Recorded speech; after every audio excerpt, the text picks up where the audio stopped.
Hey guys, it's me the American, and today we have the SP-16 SPAX, and I'm going to be putting it through its paces. The SPAX is made out of 1095 carbon steel. The axe head is actually probably as big as my palm. Has gas, water, and a fire hydrant open and close valve wrench right here. It has a little pry bar or like a spike on the back end for prying or for breaking hard objects. And the front, of course, has that nice swept curve for chopping down light vegetation or doing utility tasks. This axe was actually first designed as a crash axe or an emergency axe in an urban environment. There are similar axes that look similar, quite like this one, but they are used in aviation aircraft for cutting through, the strengthened aluminum holes. This axe, it could be used on a aviation type of vehicle, but it is actually suited and was designed for a urban scenario. First, we're going to get into the meat and potatoes. I'm going to actually use the spike first on this first test. This right here is a piece of cinder block. Here it is. It has already been chipped by a couple of my other previous tests, but it's pretty strong and it's made out of cinder. Concrete pieces smashed together under force pressure. Alright, remember guys, safety first. Let's see if it'll just crack it or break it.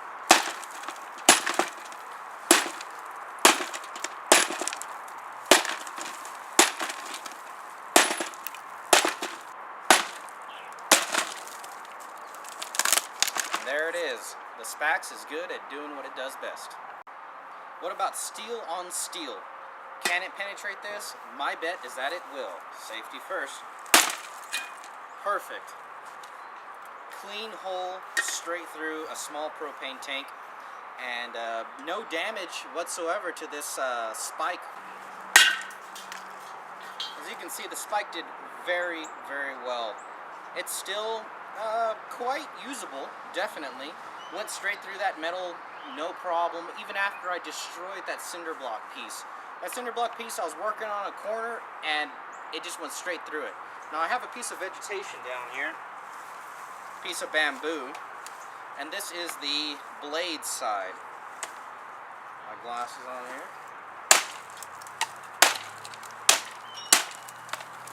It's actually so strong it's breaking my little... I feel like one of those Japanese chefs, just going around and sushi time, eats it up just like a lawnmower.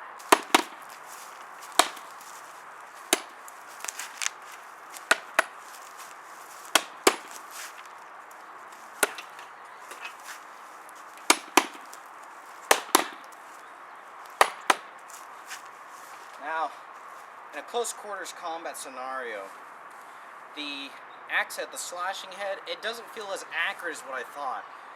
Now, a hatchet in my hand feels better. Now, when I flipped it over for the spike, I was able to make a perfect shot right there on the head area of the target of my little wood Minecraft man here. And I'll tell you what, it actually does pack a wall up. We can go ahead and head out to the backyard and try it out in a more wooded environment. Here we are in the backyard, and I found this old piece of wood right here. I'd estimate it's probably around maybe 7 to 10 years old. Been cut to the top right here with a chainsaw. And let's go ahead and see how many whacks it takes just to split this in half, if it could split this in half. Remember, safety first, guys. There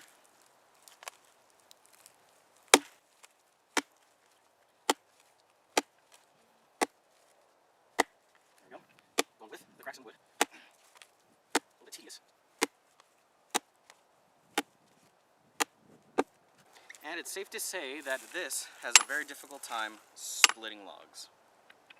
Alright, the axe alone cannot cut a log in half, as that is what we know.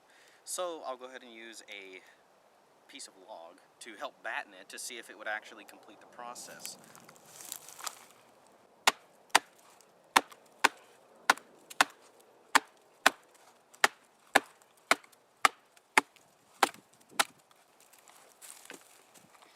On this side, we can see that we are starting to split the log.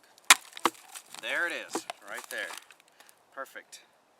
Alright, so it seems that to split larger, or medium-sized logs, it's not really a large log, you would need the help of a battening device.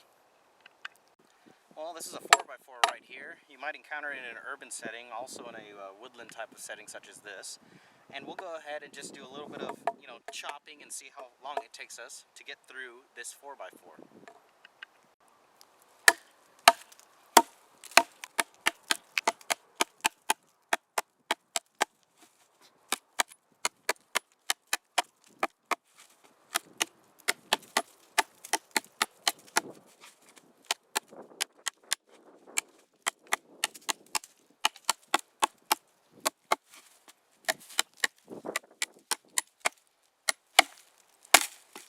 Alright, there we go.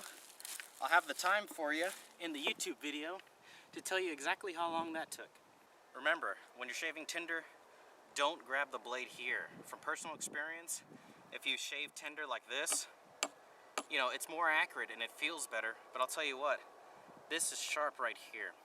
If you like this technique, I'd recommend grinding that down a little bit so that way your hand doesn't slip and you get, a cut on your finger.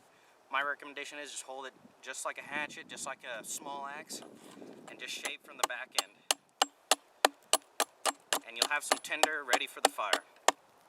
Well, in a woodland environment, it actually did average. Not the best tool for a woodland environment, but nonetheless, it is still effective for this type of situation. Alright guys, well, back to the urban setting. Alright, welcome back to the urban jungle. Here I have the SPAX. Right here, this is a concrete, end block. It's huge. I mean, you can see how thick it is. What I'm going to do is, I'm going to do an edge retention test on the blade portion to see if the blade is sharp enough to split an orange in half after it has contacted a hard object. Remember, safety first, guys. That was a pretty hard strike there. Put our little orange up here. Would you look at that? Look at that. So clean, so fresh. And tell you what, makes a good deodorant, or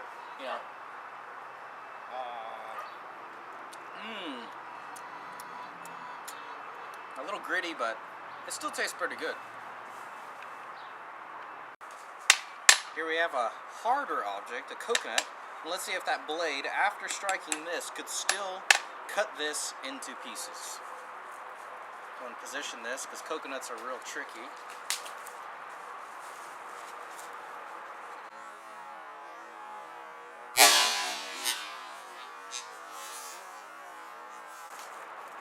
Well, broke it in half. I wouldn't say cleanly, but it did break it in half. Let's see what it tastes like. Not too bad. I've had better coconuts though. Well, the SPAX passed the chopping block test with flying colors. The edge stayed pretty sharp, and it was still able to cut them cleanly in half, both the coconut and the orange. The orange was actually a very clean slice. I didn't expect it to be that clean, but it performed very well. Alright guys, well, let's go ahead and do a throwing test just to see how easy or how difficult it feels to throw, in my opinion. SPAX feels a little bit bulky, to be honest, but to tell you the truth, it actually throws pretty well. Now, that was a throw from, just about a couple of feet, like a close range throw. Okay, and people have asked me, why do you throw these axes? Why do you throw them?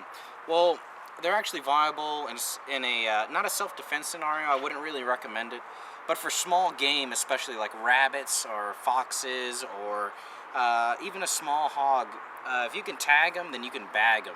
That's food in your stomach. And hey, if y'all guys, are vegetarians or whatnot, tell you what, that blade makes a good chopper for them roots and all them vegetarian stuff.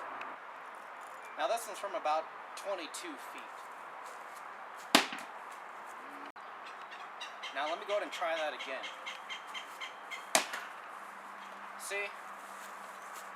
From about 22 feet is where I like it.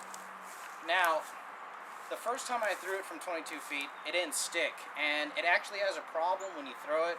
The grip is so large that it feels kind of awkward. And it's really hard to get it to balance straight as it goes through the air. So from a further distance, a medium distance of, you know, throwing a knife or throwing an object, it has its limitations. From the test that you saw, this tool actually is probably one of the better survival tools out there. Is it the best?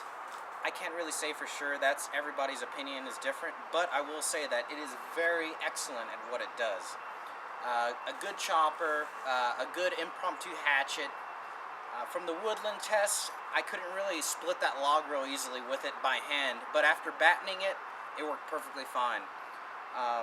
We can cut through a whole bunch of things. The axe side, or the spike side, is very effective in what it does, and it is not dull. It is still actually pretty sharp. After beating through those little propane tanks, you know, pieces of metal, the little those cinder blocks, everything didn't even phase this. You would think that with this design that it would be weaker, but I'll tell you what, it's pretty strong for what it does.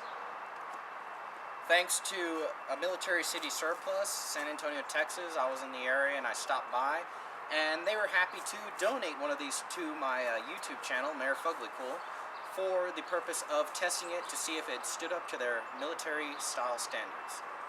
Alright guys, well, definitely, remember, I test this stuff, so you don't have to.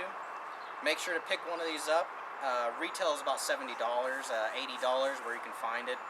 And if you have any comments or questions, leave them in the comment box below. Remember to like my videos, you know, +1, there we go, +1 my videos. And that's the Mayor. Thanks for watching.